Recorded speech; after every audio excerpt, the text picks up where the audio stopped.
reference to identity, people may ask if heritage can be used as an engagement tool. Are people interested? Is the community concerned about the loss of its history, its tradition and culture? My experience over the last 3 years as a heritage and cultural coordinator tells me yes. People are both interested and concerned over the loss of their heritage.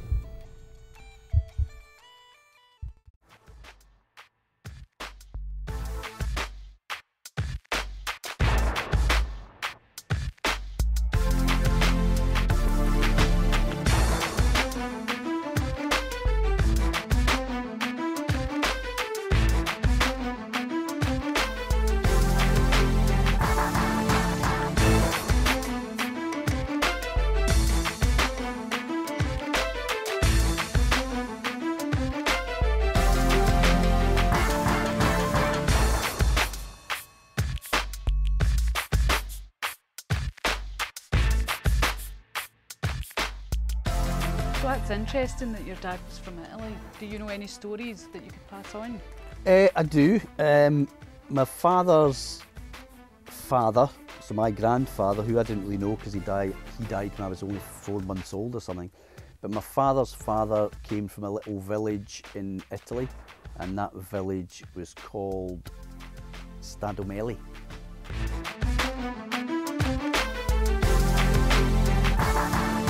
Where did your family come from? My family originally, my father's people came from Islay and Tarbert. My mother's people came from Lochiel. I have to come to the industrial heartland of Scotland to raise a family. My maternal.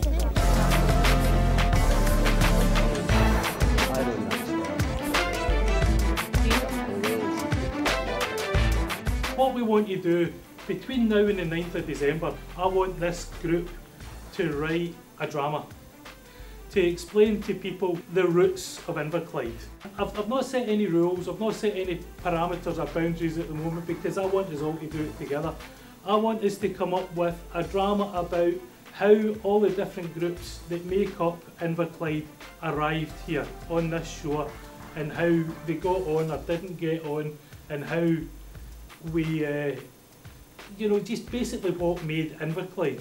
Alright, you up to? Nothing. Do you want to do something? A bit. I'm not going away on my port. I've not had any injections yet. You come down here. Guruk? No thanks. I've met enough bands today. Halfway. Where? Bus stops at Capello. Outside? It's raining. We can dive into that big mad sugar shed thingy. Alright.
My grandfather Docherty, with 4 of his children, the youngest in the photograph, standing between his knees, was my mother Jane, and this is really the only proper photograph I have of him. But the ironic part of it is the next group, you see that the family has increased to 5, and my grandmother is sitting with my Uncle Hugh, who was the youngest of the family, with her arm around him. And in between the first photograph I'd spoken about and this photograph, my grandfather Docherty had died of pleurisy. So this was her sitting at that early age with her family as it stood, and she was going to look after them for the rest of her life. My father and Lenny both retained their US citizenship until they died, which had a few unintended consequences. In 1946, my father was called up for national service in Britain and ended up in the Black Watch, based in Perth. He recalled his basic training and subsequent entry into the Army Catering Corps, which he disliked almost as much as the bagpiper, who woke them at 5 AM every day. 1 week into his catering career, he received a letter discharging him because he was an alien. He was required to renew his US citizenship every 3 years, and did so at the US Consulate in Edinburgh. On these occasions, he also confirmed me and my young sister as US citizens until 1968. My younger brother wasn't born until 1969. This time, he was informed that if he did so again, I would be liable for national service in the USA. My father did not fancy me being sent to Vietnam, so my sister and I became British in 1968.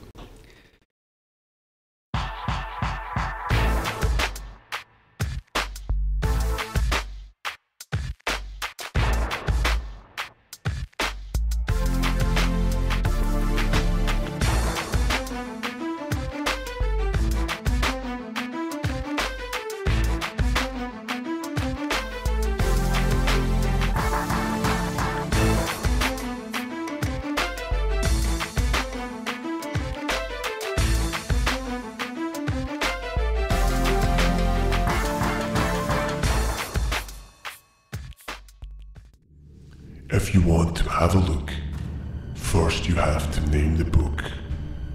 And upon this novel, look you must, so be the one to name it first.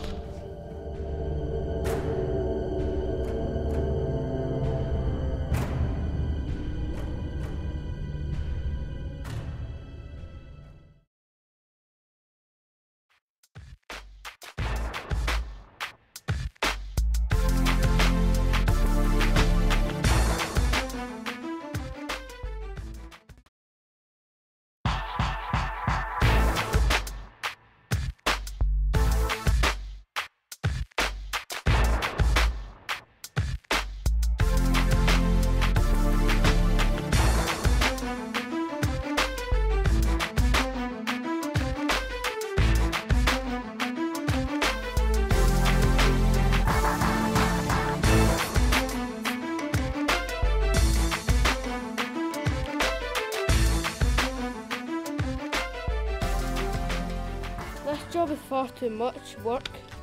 I know, he's so moody. I'm thinking of quitting. Me too. Me free. Cheer up, guys. He's only moody because he wants the work done fast. Besides, it's break time. We didn't drink your coffee. Unfortunately, the bell rang which signalled that break time was over. Best get back to work then, boys. Finally, after such hard work, the comet was complete. The ship was 28 tons, 45 feet long and 10 feet wide.